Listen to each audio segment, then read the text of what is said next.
નમસ્કાર વિદ્યાર્થી મિત્રો, આજના ઈપીજી ના વિડિયો લેક્ચરની અંદર આપણે નદી કિનારે સ્થિત થર્મલ પાવર સ્ટેશનનો પ્લાન લેઆઉટ નો અભ્યાસ કરીશું.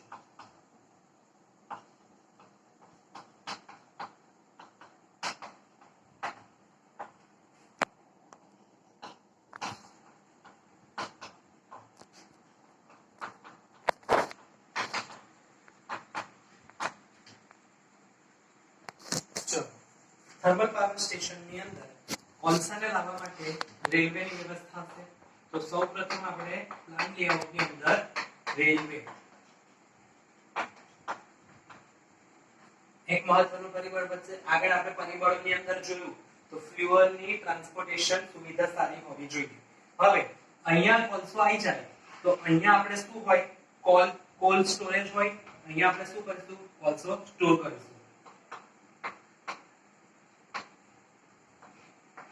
અહીંયા શું હશે, coal handling plant. Wagon tipper વાળો જે મેં જ્યારે ટોપિક ચલાવ્યો ત્યારે તમને કીધું હતું કે અહીંયા શું હશે, coal handling plant. Wagon tipper થી કોલસાના જે વેગન આવે છે એને આપણે શું કરીએ છીએ, ખાલી કરીએ છીએ. હવે નદી કિનારે છે તો અહીંયા નદી હશે, રિવર, અને રિવરની જોડે શું હશે, પંપ હાઉસ. રિવરની જોડે શું હશે, પંપ હાઉસ હશે. ચલો હવે અહીંયા કોલ્ડ સ્ટોરેજ છે, અહીંયા કોલ હેન્ડલિંગ પ્લાન્ટ છે એટલે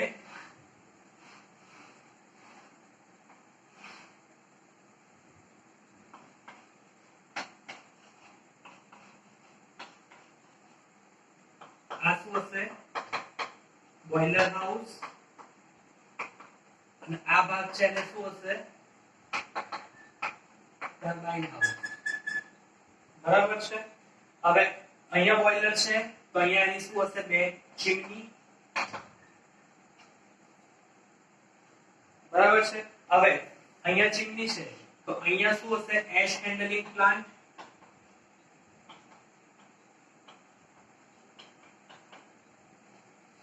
ચલો હવે અહીંયાથી જે ઇલેક્ટ્રિસિટી પેદા થશે એને આપણે લાઈનમાં ચડાવવા માટે સ્વિચયાર્ડ બનાવવામાં આવશે.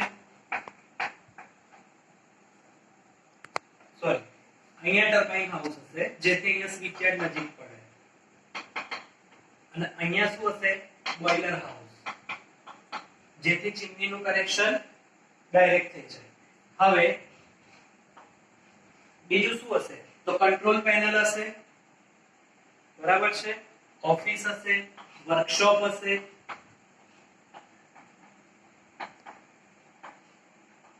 કંટ્રોલ રૂમ અને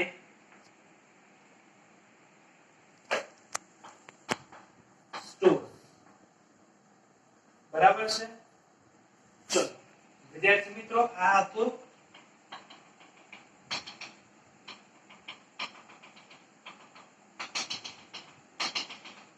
વિદ્યાર્થી મિત્રો. હવે આપણે હું તમને ડિટેલમાં સમજાવું કે નદી કિનારાનો જે પાવર પ્લાન્ટ હશે એ કેવો હશે. તો નદી કિનારે સ્થિત થર્મલ પાવર સ્ટેશનનો પ્લાન લેઆઉટ આવી રીતના હશે. અહીંયા કોલ્ડ સ્ટોરેજ હશે. રેલવે થી આપણે કોલસો લાવીશું. કોલસો લાવીએ એટલે એના માટે એને હેન્ડલિંગ માટેનો પ્લાન જોઈએ કે વેગન ખાલી કરવાના, કોલ ક્રશ કરવાનો. એટલે આ જે છે બધું શું છે, કોલ હેન્ડલિંગ પ્લાન્ટ છે. કોલસાને પછી એને સ્ટોરેજ સુધી લઈ જવામાં આવે છે. સ્ટોરેજ થી પછી ક્યાં આપીશું, આપણે એને બોઇલરમાં આપીશું. સ્ટોરેજ થી આપણે એને ક્યાં આપીશું, બોઇલરમાં આપીશું. બોઇલર ની અંદર બંધ થશે તો ચીમની મારફતે એ નીકળશે, અને બાકીની જે એશ હશે એ ક્યાં ભેગી કરીશું, આપણે એસ હેન્ડલિંગ પ્લાન્ટમાં. આની સાથે એનું ટર્બાઇન જોડેલું હશે. ટર્બાઇન ઓલ્ટરનેટર એકબીજા સાથે કપલ હશે. એમાંથી જે થ્રી ફેઝ નીકળશે એ આપણે ક્યાં આપીએ છીએ, સ્ટેપ અપ કરીને ટ્રાન્સફોર્મર ની અંદર. નદીમાંથી પાણી લેવાનું, પાણી ક્યાં આપવાનું છે, બોઇલરમાં. તો નદી, અને નદીની જોડે પંપ હાઉસ. હવે જો આપણે ડોટેડ લાઈન થી બે સ્ક્વેર અને એક સર્કલ કર્યું છે. તો ડોટેડ લાઈન થી જે બે સ્ક્વેર અને સર્કલ કર્યું છે શું છે કે ભવિષ્યની અંદર જો મારે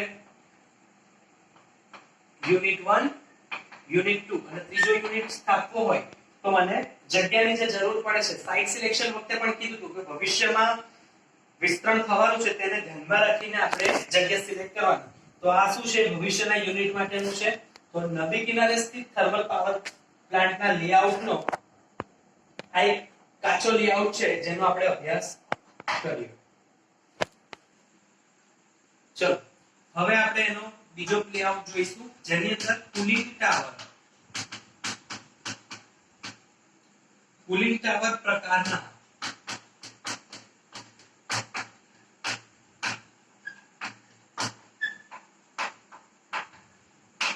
thermal power plant.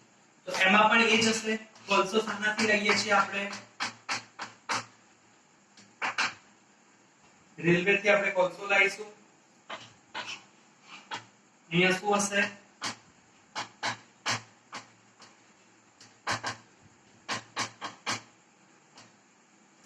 Call handling plant હશે.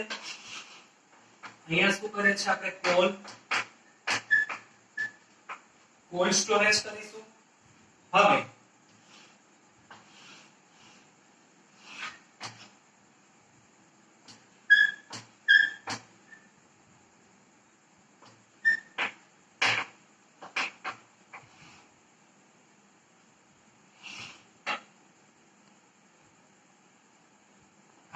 આ ભાગ છે શું છે? ચીમની છે.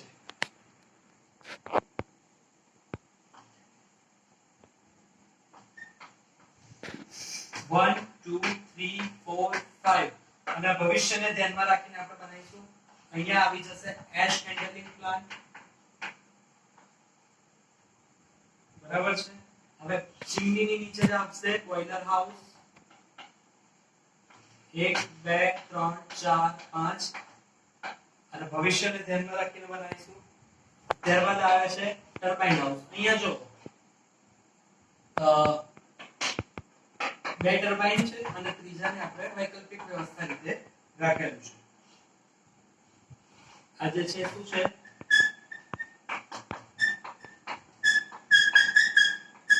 ટર્બાઇન હાઉસ છે. અહીંયા શું આવશે? વર્કશોપ. અહીંયા આવશે સ્ટોર્સ. અહીંયા આવશે કંટ્રોલ રૂમ અને અહીંયા આવશે ઓફિસ. અહીંયા હવે આ જે છે એ શું રાખ્યા છે? આપણે કુલિંગ ટાવર રાખ્યા છે અને અહીંયા આવશે સ્વિચ યાર્ડ.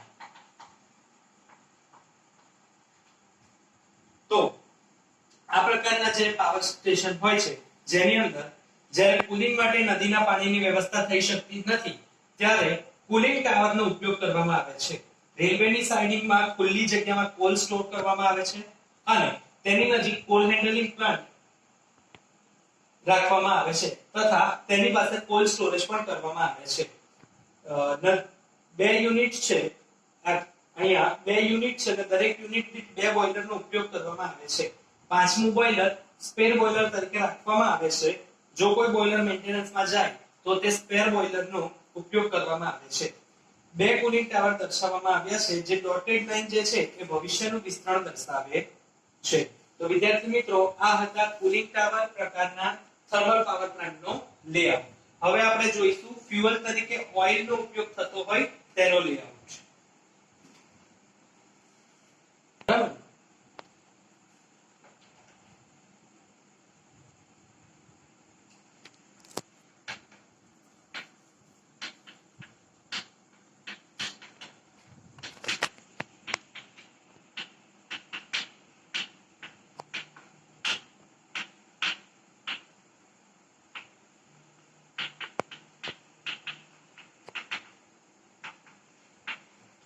ફ્યુઅલ તરીકે ઓઇલનો ઉપયોગ થાય છે તેવા પ્લાન્ટનો લેઆઉટનો આપણે અભ્યાસ કરીશું. ચલો સૌપ્રથમ ઓઇલને લાવીશું ક્યાંથી? તો ઓઇલ રેલવેની ટેન્કરો મારફતે લાવવામાં આવશે. રિફાઇનરીની અંદર જે દળકો કરીએ છીએ કે એક કન્ટેનરની અંદર જે આવશે તો એની અંદર આપણે સ્ટીમ એડ કરીશું. ગરમ હોટ સ્ટીમ એડ કરીશું એટલે જે કડકો છે એ પાતળો થશે અને પાઇપની મારફતે આપણે એને તરત બહાર કાઢી શકીશું. તો બહાર લાયા પછી અહીંયા શું કરીશું? આપણે એનું ફ્યુઅલ ઓઇલ હેન્ડલિંગ પ્લાન્ટ હશે. અહીંયા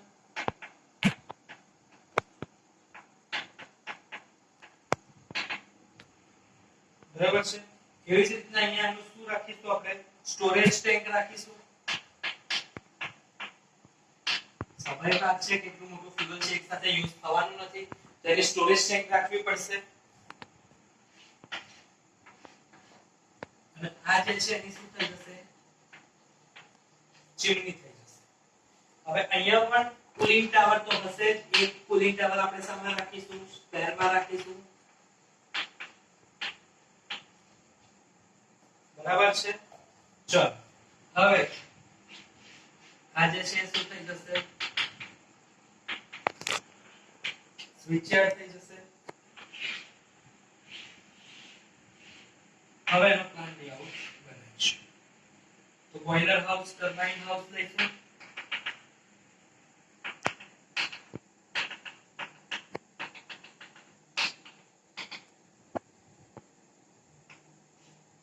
આ એની ઓફિસ, આ એનો કંટ્રોલ રૂમ, આ સ્ટોર્સ અને આ એની વર્કશોપ.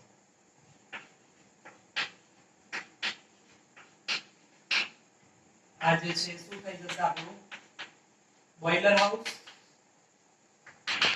અને આ જે છે શું થઈ જશે ટર્બાઇન હાઉસ. હવે આ લેઆઉટ ની અંદર આપણે જો તો રેલવેની સાઇડિંગની નજીક ફ્યુઅલ ઓઇલ હેન્ડલિંગ પ્લાન્ટ આવેલા છે. તેની નજીક ફ્યુઅલ ઓઇલની સ્ટોરેજ ટેન્ક છે. બોઇલર અને બે ટર્બો ઓલ્ટરનેટ યુનિટ દર્શાવ્યા છે. અને કુલિંગ માટે કુલિંગ ટાવરનો ઉપયોગ કર્યો છે. જે ડોટેડ લાઇન એ ભવિષ્યનું વિસ્તરણ દર્શાવે છે. તો વિદ્યાર્થી મિત્રો જ્યારે ફ્યુઅલ તરીકે આપણે ઓઇલનો ઉપયોગ કરીએ છીએ એ પ્લાન્ટનો લેઆઉટ આ પ્રકારે હોય છે.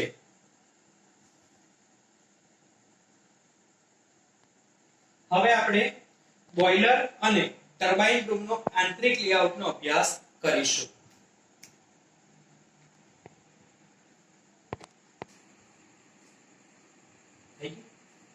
બોઇલર અને ટર્બાઇન રૂમનો આંતરિક લેઆઉટનો હવે આપણે અભ્યાસ કરીશું.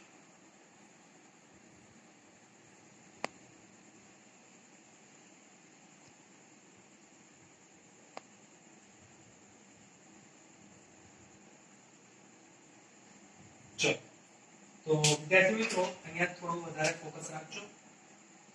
એના માટે સૌપ્રથમ આપણે ચીમની લઈ લઈશું. A1 A2 આ શું છે ચીમની છે. હવે અત્યારે હાલ લેઆઉટમાં ધ્યાન રાખો, પછી હું એને સમજાવું છું. B1 શું છે, B2 શું છે. ચલો અહીંયા B1 C1 D1 E1 F1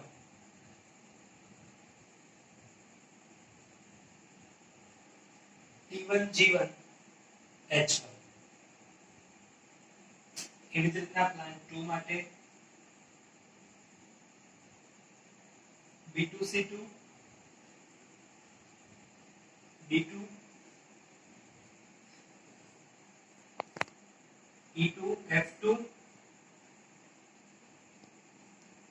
T2 G2 H2. હવે ભવિષ્યના વિસ્તરણ માટે ડોટેડ લાઇનના બદલે અહીંયા હું રેડ માર્કર યુઝ કરું છું. જ્યાં હું રેડ માર્કર થી લખું છું એ ભવિષ્યમાં વિસ્તરણ થવાનું છે તેમ માનવું. તમારે એક્ઝામ ની અંદર ડોટેડ લાઇન થી જ એને દર્શાવવાનું રહેશે.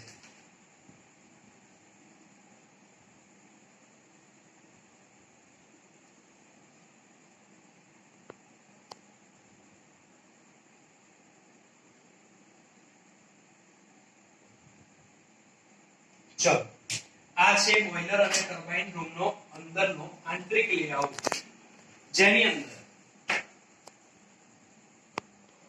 A1 A2 ચીમની છે, B1 B2 કોલ બંકર છે. ક્રશર હાઉસમાંથી બેલ કન્વેયર દ્વારા કોલસાને બંકરમાં લાવવામાં આવે છે. એક બંકર ભરાઈ જાય ત્યારે બીજા બંકરમાં કોલસો પડે તેવી વ્યવસ્થા કરવામાં આવે છે.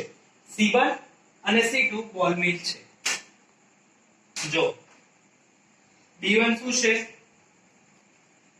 B1 અને B2 એ શું છે? કોલ બંકર છે અને ક્રમશઃ કોલ હાઉસમાંથી કોલસો લાવવામાં આવે છે અને તે આ બંકરમાં પડે છે. જ્યારે એક બંકર ભરાઈ જાય ત્યારે બીજા બંકરમાં કોલસો પડે તેવી વ્યવસ્થા કરવામાં આવે છે. તેવી જ રીતે C1 અને C2 બોલ મિલ છે. બંકરમાંથી કોલસાને ક્યાં લઈ જવામાં આવે છે? બોલ મિલ, જેની અંદર કોલસાનો ભૂક્કો કરવામાં આવે છે. D1 અને D2 એ બોઇલર છે. D1 D2 શું છે? બોઇલર છે અને તેની સાથે એશ હેન્ડલિંગ ની વ્યવસ્થા છે જે E1 અને E2 છે. બોઇલરની કંટ્રોલ પેનલ E1 અને E2 છે.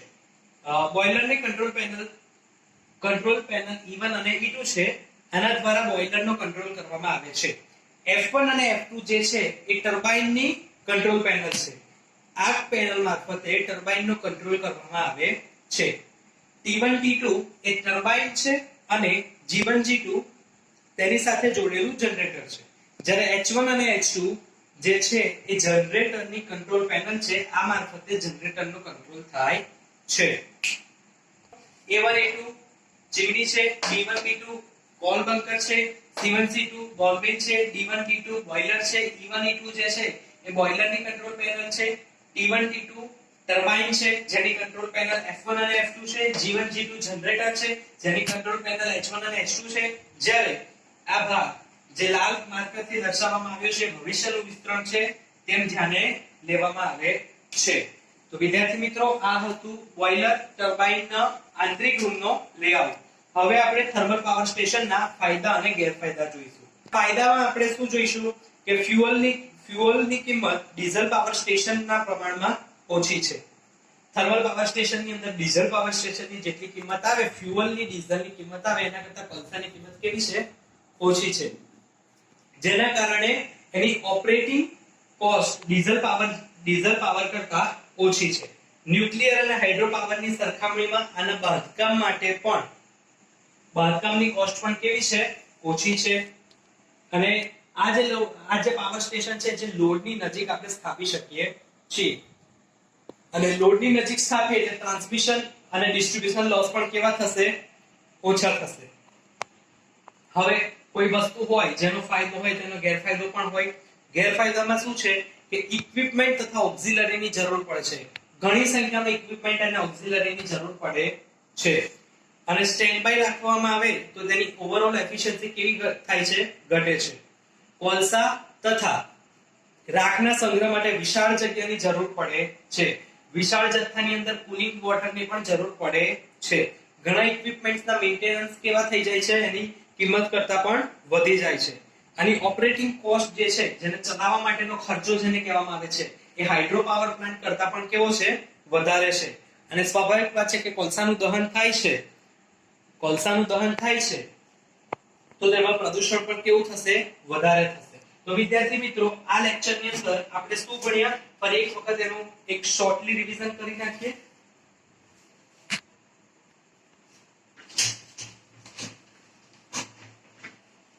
આ લેક્ચરની અંદર આપણે ભણ્યા પ્લાન્ટ લેઆઉટ. 4 પ્રકારના પ્લાન્ટ લેઆઉટનો આપણે અભ્યાસ કર્યો. પહેલું નદી કિનારે હોય ત્યારે, બીજું કુલિંગ ટાવર ધરાવતો પાવર પ્લાન્ટનો લેઆઉટ,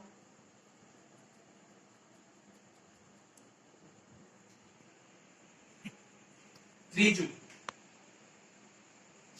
ફ્યુઅલ તરીકે ઓઇલ હોય, ઓઇલ કે ડીઝલ, બરાબર. અને ચોથું બોઇલર અને ટર્બાઇન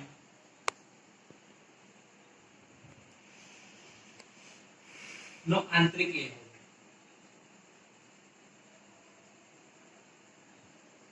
તથા ફાયદા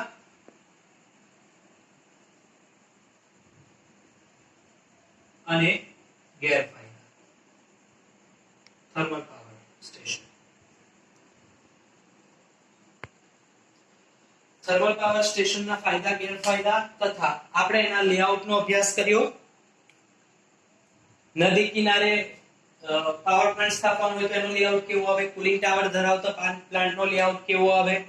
ફ્યુઅલ તરીકે ડીઝલ કે ઓઇલ નો યુઝ કરીએ છીએ તેનો લેઆઉટ કેવો આવે અને બોઇલર અને ટર્બાઇન નો આંતરિક લેઆઉટ જોયો તથા ફાયદા અને ગેરફાયદા જોયા. વિદ્યાર્થી મિત્રો, હવે પછીના લેક્ચરની અંદર હવે આપણે લોડ કર્વ અને લોડ ડ્યુરેશન કર્વ નો અભ્યાસ કરીશું. Thank you.